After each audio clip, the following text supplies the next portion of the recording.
competition. I gotta do what I gotta do. That's for my face, back in my face. I gotta do what I gotta do. I pray to God, he never came. I'ma do me, I'ma do me. That's in my blood, I never change. That's in my blood, I never change. That's in my blood, I never change.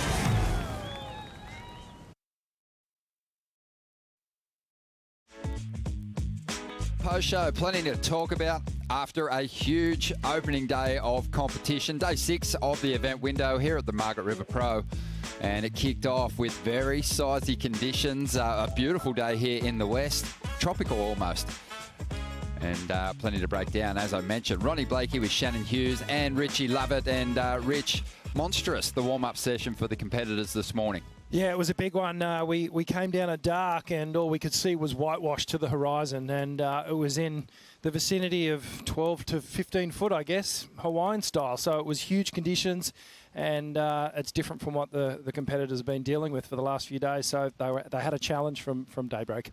Way back in the day, Tom Curran rode a wave from the apex of the peak here at Mainbreak right through to the river mouth, Shannon. There was an opportunity to potentially do that again this morning before we got competition underway. There were some huge waves coming through. Those lefts were going all the way to the beach. Some of those waves were closing out across to the box as well, but we know the scoring potential is in the rights all the way, not just length of ride anymore. Yeah, we got competition underway. Not all the competitors were too happy to be heading out there, but there was certainly a big improvement in the conditions once we did get the competition rolling, and we saw some good numbers drop pretty early on. But let's catch up with the winner of the last heat of the day with Kaipo. It's Griffin Kolapinto. Thank you, Ronnie. Griffin, you had to wait all day, see a lot of serious drama going down before your heat. How'd you stay focused all day for that win? Just FaceTimed a couple of friends at home and didn't really watch the comp much because it's kind of an energy sucker sometimes. So, yeah, I just kind of talked to some friends at home and, you know, got the home vibe. Home vibe is working for you, my man. Talk about this. This particular stop, you got to have some good feelings because you had a semifinal finish here last year. Does that give you confidence going into this year's competition? Definitely. After last year, I really figured out the wave a lot. And surfing that many heats, it just makes me feel that much more comfortable. So, and the boards that I've developed for out here are insane. They feel like short boards to me, and they're not. So it's a good combo, and I'm excited to be here. Can I ask you what the difference is between your short board and what you're riding out here? You can just tell me the difference in length. I'm riding a 6'1" right now. My short board's a 5'11", but this board kind of acts as like a 6'3", so it's got a lot more volume up front in the nose, and it rides over those big closeout sections really well, so I'm not afraid to hit one of those. Well, it's working for you. Congratulations. Great surfing, Griffin. Thank you. Thank you, Kaipo. And we'll get no sympathy, Griffin Kolapinto from Kaipo, about, you know, watching the contest being an energy sapper. Kaipo did about 5 hours on the ski out there this morning in huge conditions. He's the true hero of the day. But let's dive into a recap of what unfolded in this last heat. Griff, he got a strong result here last year, Rich, semi-finals. He just looked to, again, just smooth out all those lines. Yeah, totally on point, Griff, in this final heat. Just really taming these rugged, rough conditions, lots of bump, and Griff just able to make it look really smooth and keep that flow and keep the consistency through the turns, where some of the other surfers today have had a little bit more trouble with it, a lot more stop-start surfing. One of the biggest waves of the day, actually, in the final heat, and just look at Griff just attacking each section here. And the point of difference is he was really motivated to just tackle those big final sections. Look at this, a huge amount of whitewash behind him, and not a problem. So that new board design for him working out really, really well. Yeah, it looked really sharp. I think on paper, Shannon, this was kind of one of the toughest heats of the day too. Oh, it had to be. I mean, he had Jack Robinson in the lineup, who knows this wave better than anyone else maybe in the draw. And for him to take out a big victory over Jack would be one of those things that he's going to reflect back on now through the rest of competition and know that he can get the upper hand in that wave selection as well. Heartbreaking for Frederico Moraes there, Rich, in the final stages, because he gave it a really good shot. He's desperate for a big result in this contest. Yeah, he needs it. You know, it's pretty simple arithmetic now. He needs a huge result. He needs to make the final and possibly even to win it. And that was always going to be a really tough heat. Came super close. It wasn't like he wasn't surfing good, but he's going to have to dig a little bit deeper now. Yeah, regather and just collect himself before that elimination round, which is going to just be so interesting to watch unfold. Heartbreaking for some, obviously. Let's talk about heat number 3. We mentioned that there was some surfers a little reluctant to hit the lineup out there today, but conditions did improve. Kelly Slater was pretty vocal about not wanting to surf at the opening round this morning, but you know, he was up against it straight away because Ryan Callanan and Zeke Lau dropped pretty big numbers for individual turns in the opening stages. Yeah, I mean, it was great to see them just come out firing and ready to answer that kind of doubt and question mark on should they be surfing today. They just went out there and showed why they should be. I think that's such an interesting point about Kelly's mindset pedaling out there. And is that really what got the best of him? Well, maybe. Positive mindset, Rich, you know, is definitely what you're looking to take into these heats. But Kelly was really close to banking big numbers in this heat too. He somehow found himself under the cup of that apex again, getting barreled, almost coming through. Yeah, it's amazing. If there's a barrel to be had, Kelly will find it. But, you know, you've got to give props to Zeke in this heat. He was just in full commitment mode, just attacking it, had all the speed, had the acceleration going on, and his board just looked on point. Obviously with Snako and Tommy there, perhaps getting a couple of little magic pointers before he goes out. But you know, Zeke deserved to win that heat. He just purely on magnificent surfing. Yeah, and Zeke's another one of those competitors just looking to hold off those surfers, charging from the back end of the rankings. Ryan Callanan, he's on a mission, basically has to get to the semi-finals to even have a shot at overtaking surfers like Zeke, who've just made that job maybe a little bit harder by progressing directly through to that third round. So a really interesting heat, and Kelly's got a fight out of the elimination round, which we don't expect to see with him showing such great form at the moment. I know, he's been on top of the world. I mean, 50 years old, the guy is just on fire. I'm shocked to see him in the elimination round, and I'm curious to see where that mindset kind of shifts and how much fire he brings against the other guys, especially other guys who have the pressure on them, being that they'll be maybe under that cut line, and he's already safe and secure for G-Land. Yeah, Felipe Toledo, though, you're talking about surfers on top of the world. He's starting to put some distance between himself and the rest of the field with that win down at Bells Beach. He climbed further ahead in that yellow jersey, and Rich just powered down the stairs, just raced down to get into the lineup. Really keen to get out there and drop some big numbers. Yeah, look, Philippe's part of that top equation of surfers that really just attack this wave as though it's a smaller wave than what it is, and he's matching the power. And I mentioned in the heat, he could be the most powerful surfer on tour. You know, when you think about size to weight ratio, Owen had some really good waves in this heat as well. But you know, Philippe, when he took to the water, he just stepped it up a level, as did John as well, John Florence. Yeah, Owen Wright in 23rd position, so definitely improved his place on the rankings coming into this fifth event. Felipe, though, just in the comfort zone, it looks like, just so confident at the moment.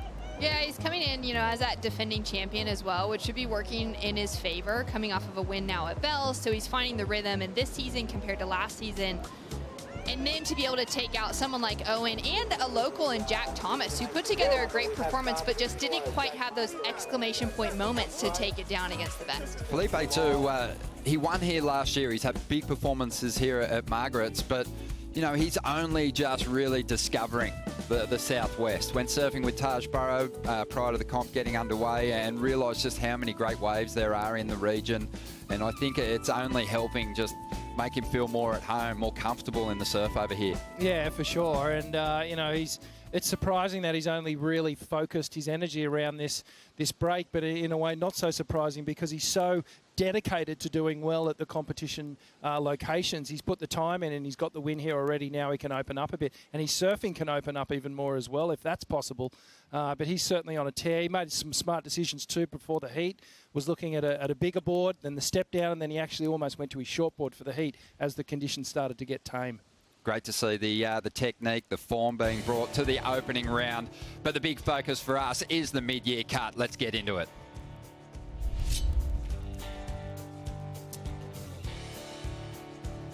Making the cut. This is going to be very interesting. This contest, it's going to have high pressure. The stakes are on the line. I think when you look at the tour schedule, Rich, FOMO is going to be on the mind of those surfers outside the bubble at the moment. You want to make this second half of the year. The next run of events are amazing. When you think of the very next event at G-Land, that's not one that you want to miss out for, and it would be devastating as a surfer to not get that opportunity, having surfed the front half of the year. But then when you tap on Chopu and Jeffreys Bay and all these other great, fantastic events that the tour is going to go to, it's FOMO disease at its best. It sure is. Let's see who's already locked themselves into this back half of the year and automatically qualified for the 2023 season. Some surfers have just really brought their best to this new season, and there is some names that were kind of hovering around the requalification mark last year who have now cemented for the next year and a half. It's fantastic. It's amazing to see. There are those we totally expected, but then names like Miguel Pupo, Kaio Ibeli, Baron Mamiya, Ethan Ewing, those surfers that have been trying to just keep themselves in for requalification year after year, they're already in and they're freed up now to start looking at that Final Five. Obviously, the Final Five is going to be a big story as we move through that back half of the year, but you know, Callum Robson, massive for him. Doesn't have the support of a major sponsor at the moment. Has shored up his place on the CT for the next year and a half. Baron Mamiya as well. I mean, he has earned that place on the tour next year via a wildcard spot, and he's got a run still, a great run at maybe a Final Five and potentially a world title this year. Yeah, when I think of the events that I just named coming into the back half of the tour, you've got to think that Baron would be a favourite at a number of those breaks. So, you know, he's got every chance in the world to make the Final Five. And imagine coming in as a rookie or as a wild card and actually winning the world title. That'd be something special. Talking to Taj the other day, just in reference to Callum Robson, and just how you know, sure-footed he is and how self-confident he is, but not in an arrogant way. And he's bringing a brand of surfing that it really is the traditional element of surfing. It's power-based, and he's just solid as a rock, man. He looks good. So they're the surfers that are obviously stressed about trying to get a win here at Margaret's, but relatively stress-free when you look at those surfers who are fighting to get themselves above the cut line. And there it is, Zeke Lau, Luca Martinez, all tied up in those final couple of spots. But just below that, some big names and surfers who are used to being at the top end of the rankings, Shannon. Connor Coffin, Owen Wright, Federico Moraes, Leo Fioravanti, those four surfers have become mainstays on the championship tour that we would have expected to be well within the rankings leaders at the moment. And then we've got some of those rookies coming through, or those in their second seasons like Morgan Siblick or Jiao Chianca, who still have that opportunity, but it's going to be a tough ask this week at Margaret River. Yeah, looking at the surfers below that cut line that performed well today, Imai Kalani, DeVault, Ryan Callanan, Connor Coffin, Morgan Siblick, Leonardo Fioravanti, Federico Moraes. I felt like he performed well. He just didn't get the result. But for competing well under pressure, as we have a look at some of those elimination round matchups, Slater, he's got to fancy his chances in this one. Jadson Andre has had a tough go of it this year, but Jack Thomas, Kelly will obviously hold a big edge over these two guys, Rich. Yeah, absolutely. Kelly's got all the experience in the world. I mean, Jadson's been coming here for a long time as well, but when you look at who's really performed here at Margaret River, Kelly Slater is one of the guys at the top of the list. And, well, Jack Thomas, he's got a bit of local knowledge, but the experience just isn't there. And when you think of tour performances and the intensity of turns and manoeuvres that our tour competitors bring to the table, I think he may be a little bit outclassed there, unfortunately. David Silva, under pressure. He's got some work to do to keep his dreams alive on the CT. Kaio Ibeli sitting pretty nicely up in 8th position at the moment. Ben Spence, great to see him earning that wildcard spot via that win in the trials to get a place here. And we'll see how he fares against these two Brazilian powerhouses. Going to be a difficult heat for him. Heat number 3. This is a stacked one, Rich. Yeah, absolutely. Well, Federico, this is a must-win situation for him. Jacob's coming in as a wild card. We've been watching his progression. He's had a number of WCT showings, so he's sort of used to the format and the intensity of the big show. And Miguel Pupo, well, he's been on an absolute tear this year in terms of his own performance and improvement. But he was a little lackluster today. Didn't really put anything on the board.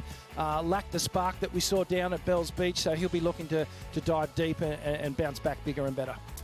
It's going to be huge. And then heat number 4, it's going to be a high-pressure one for Matthew McGilvray. No second chances now. If you fall out of the mix here, you're back on the Challenger Series. And Samuel Pupo, even though he's in 18th position, Shannon, he'd be very wary with all those surfers that I mentioned below the cut line that competed well today. They're coming after that spot. Well, that's exactly it. He's only 2 or 3 spaces above the cut line at the moment, and anything could change based on how his fellow competitors go in the draw this week. Matt McGillivray, that's going to be a very big ask for him, but I think the positive takeaways with the cut in mind is that Snapper is right around the corner, literally kicking off like next weekend. So these surfers get to go straight to one of the best waves in the world out at Snapper on the Gold Coast and get their Challenger Series campaign started should they not make the midseason cut. Exactly, yeah. And Seth Montes, we have to mention him because he's had that big finish at Pipeline, but he hasn't really had his best the last couple of events. So there's some pressure on him to turn his year around as well. Yeah, absolutely. And I was actually chatting to Reynos Hayes just the other day, and we were talking about Seth and what might have happened. And he did mention that there has been a little slip in the confidence levels, starting so well and then not performing and not backing it up with good results. A little bit of an issue there with just equipment and feeling good on the equipment that he's riding. They've made a few tweaks. He looked a bit better today, but there's still room to improve in my mind. Most definitely. The elimination round for the men is set, and for the women, don't miss it. It's going to be high pressure and super intense. Well, let's get into the Boost Mobile Wave of the day now. Here at Margaret's, it generally goes to one individual each time we run a day of competition. John Florence, too good. He just has this place so dialed, Rich. Oh, he's unbelievable. He brings it to a whole new level. He's been working on the equipment for so long now with John Pizell. And he brings a style of surfing that we really haven't seen before in the last few years. Just look at that opening turn. There's no one that puts their board and their body in the positions that John does on a wave. His ability to get up high in the lip and just lay the board on rail with so much power and speed. It really is unmatched at this particular moment. Just so confident, so free. And, again, I'm just not sure how they're going to beat him if the surf keeps delivering the way it is. Yeah, plenty of swell, just only improves John's chances. Well, still plenty to come on the WSL Post Show. Stay with us. After the break, we'll have a look at today's top 5.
We're on Warandi Boya.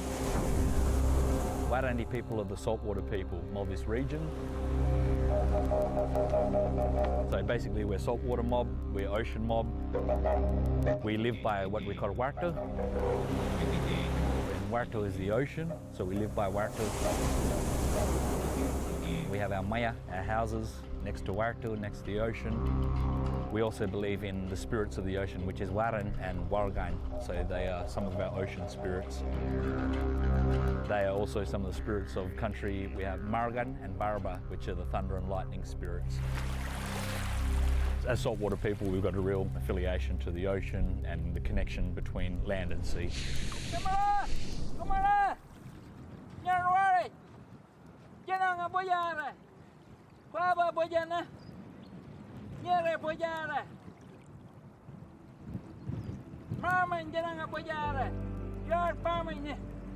We're in Weditjap Birja, and Weditjap Birja is also known as Margaret River. Weditj for us was one of our grandfathers, and he used his marbine or magic to create this birja, this river.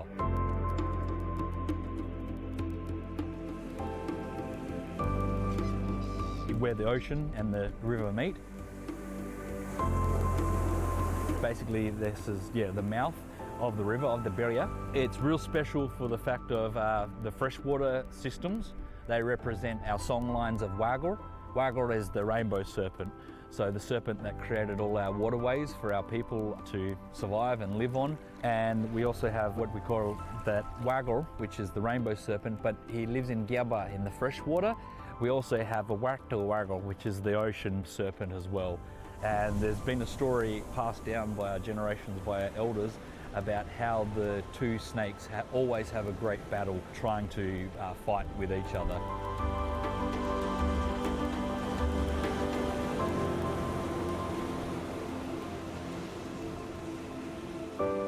Look, it's just about walking softly, looking after country. And like we say, if you walk softly on country, if you look after country, country will look after you. It's just about respecting the country, taking the time to listen.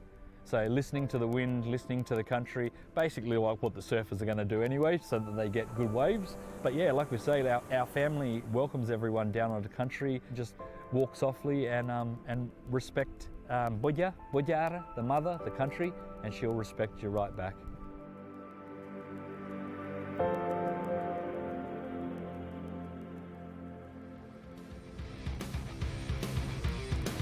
Welcome back to the WSL Post Show. We love listening and learning from Zach Webb. We want to acknowledge the Wadani people as the traditional custodians of the Margaret River region and thank them for welcoming us to Buja.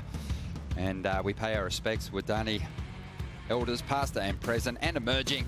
Thank you for hosting us. This place is magic. It's got a special energy about it, not just out in the lineup, but on the land as well. We learned a bit of it there from Zach, but it's a powerful place. You can feel it in your bones, Rich. Yeah, absolutely. It's a joy to come down here. It's pristine coastline and it's raw. And if you come down here and you don't tap into the energy of the place, then you're sort of closed off and it's time to open up. Yeah. You lose out in the second round. That's what happens. Absolutely. You've got to open up. You've got to open up to it. So, Surfline forecast. Let's dive into it. Still plenty of swell coming our way. And today was really just the start. And there was plenty in the morning. That's well, I mean, the last few days we've had this onshore flow hitting us really, really hard down here. Plenty of rain, plenty of wind. And the swell has steadily built into a giant swell that we saw this morning. So today was the peak of it for the next few days, and Friday we saw the biggest of it. So the next couple of days is going to be interesting. This swell will taper off. You can see here Tuesday, Wednesday, Thursday. That's what we had. We had that onshore breeze. Today was offshore for most part of the morning, and then it did swing around to the onshore flow this afternoon.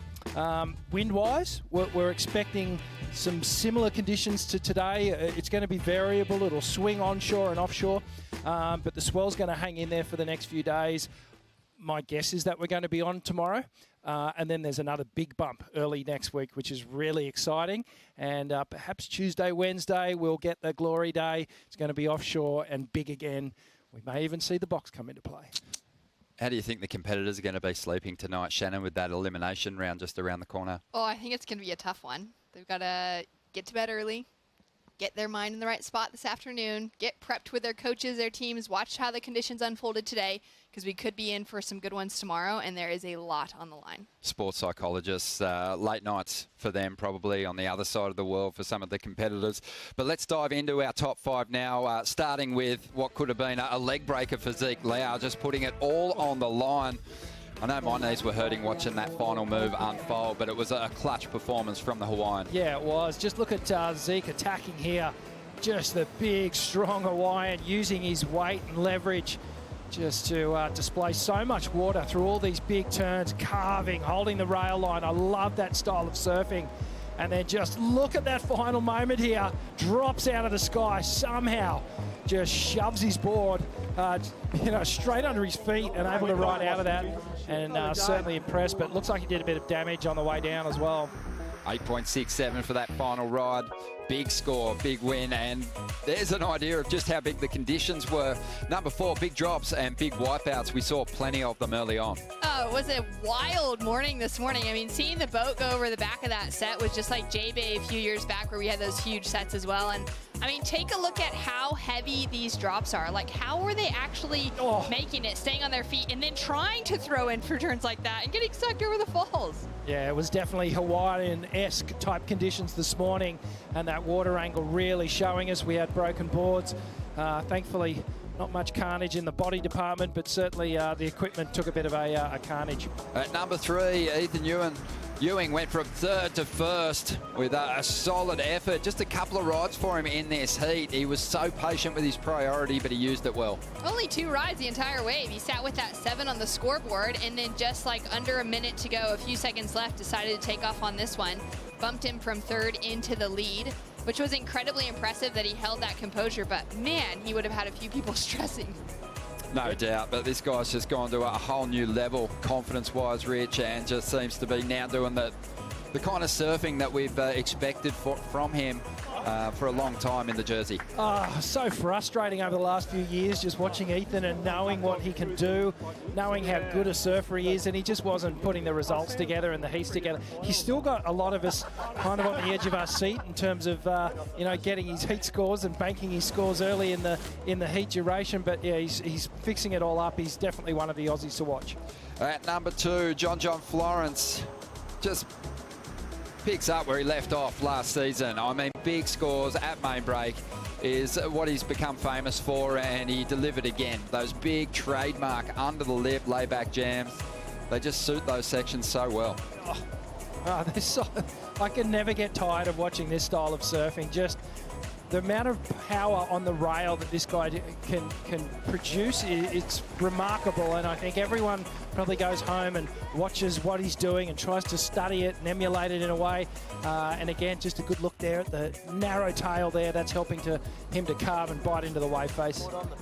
Number 1, a main break ignites, and there was some big heats going down today and some big performances to match. Connor O'Leary getting back to his best, and he was exhausted after the exchanges that went down in this one. Yeah, I mean, he really had to stay on his toes to match what the other guys were bringing, but put together some incredible waves.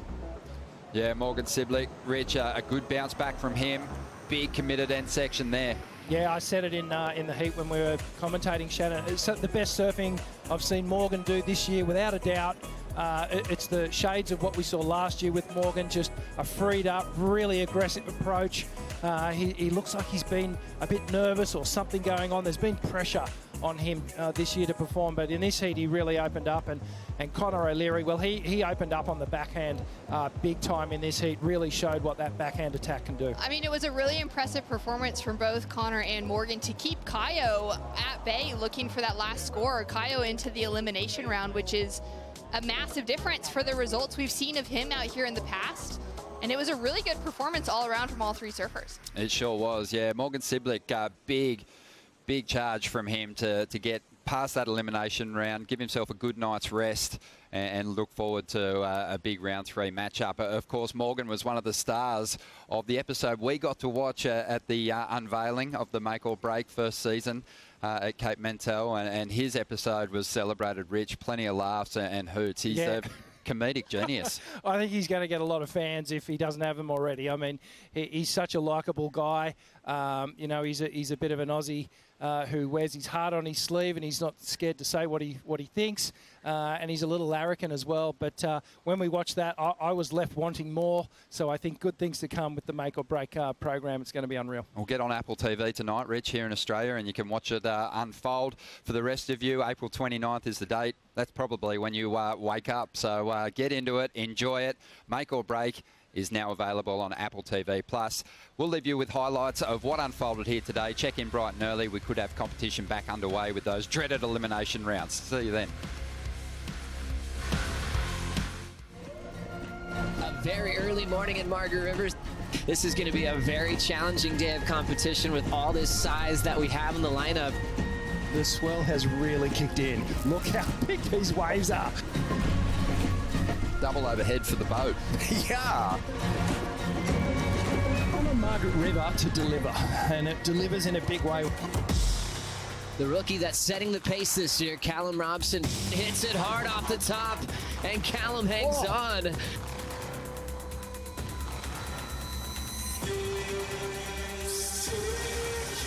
Wow. Lip hook.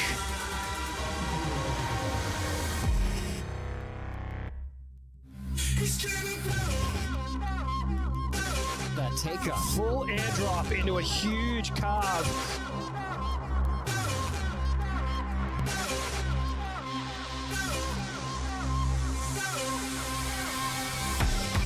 Bang, just gets completely axed.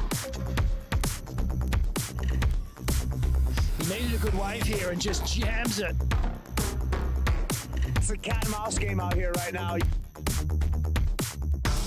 Ryan Callanan Picked the ball up where he left off. Ezekiel out there. What a great snap. Oh, his board just flips out and then goes over the falls. What a monster finish. Just hung on by his toenails.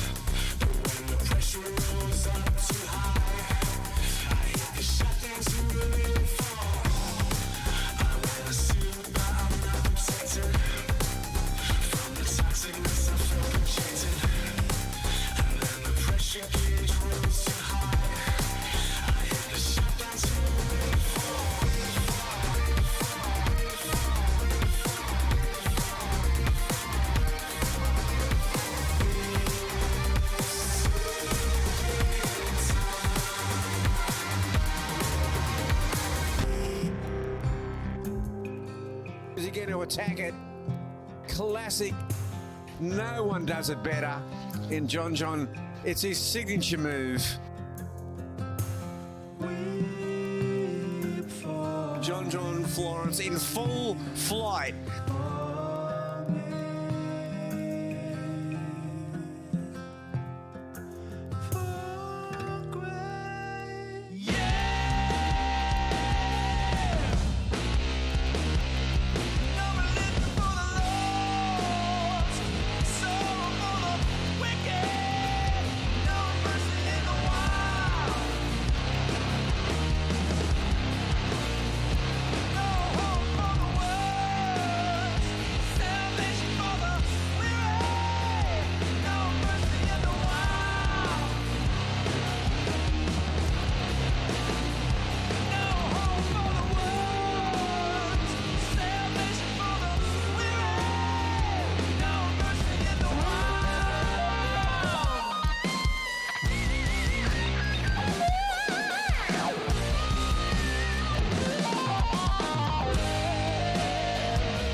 This copyrighted event broadcast is produced by the World Surf League for broadcast around the world and may not be retransmitted, reproduced, rebroadcast, or otherwise distributed or used in any form without the written consent of the World Surf League.